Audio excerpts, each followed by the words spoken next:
So I mentioned this morning about posterior depression, why that's so critical, and just like we talked about posterior depression being the key for the scapula for posture and stability, posterior depression of the leg is weight acceptance on the leg. So people need to get posterior depression in order to have efficient gait, to get push off, and to have a normal stride length.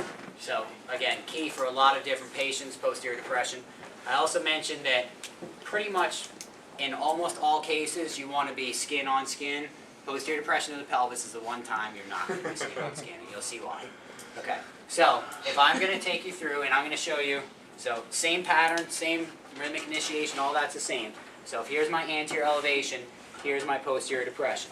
Okay, so we're going that same, just let me move you, the same over the bowl motion like we were doing with the scapula. So when I was doing posterior depression with the scapula, I had to get down and I was trying to rotate them up. Okay, posterior depression of the pelvis is the same thing. Okay, so I'm going to bring you all the way down, and this is another one because a lot of people struggle with this. Is I put them there first. I'm not just going to tell them to push down, because if I start them here and I tell them to push down, people will start to rotate, or they'll go through about half of their range. They have no idea how far they can actually go with it. So I'm going to bring you down to end range of your posterior depression. So let me move you.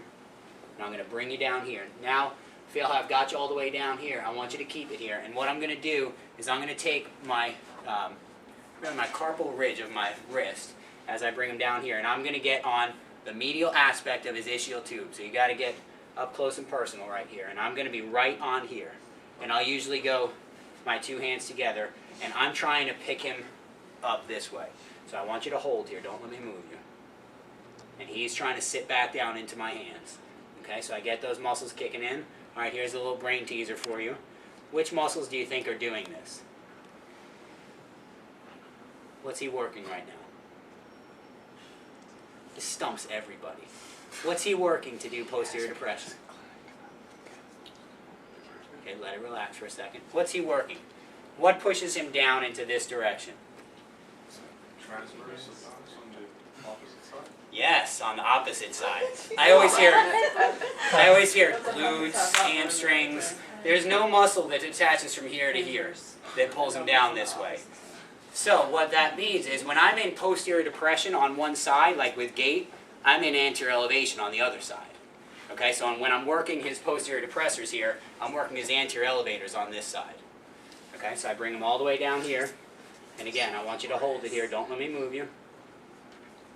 Okay, so I'm building a good end range hold. Now we're going to do some combination of isotonics. So let's let it slowly come up. And he's coming up over the bowl. And sit back down. And he's coming down here. Good. And let it come up. Good. And sit back down. Keep coming, keep coming, keep coming. And he's doing that really well. You can see how, if you visualize what's happening in his lumbar spine, as he comes down into posterior depression, he's gapping all these facets on the top. He's closing all the facets on the bottom. Okay? He's not going into any extension, rotation. With a lot of patients, like whoever was up here before that had that extension bias, you probably see that we may start to get someone to come down there and then they just want to hinge and extend. But this is what it should look like. So take them to that end range and hold. Don't let me push you up. Good. And let it slowly come up. And then push back down. And I've got to drop down to go with him. Okay? Come up. And sit back down. Okay? So that's posterior depression of the pelvis. Manual contact's the same, male or female. Okay? Medial aspect of his ischial tube. Okay? So let's practice out.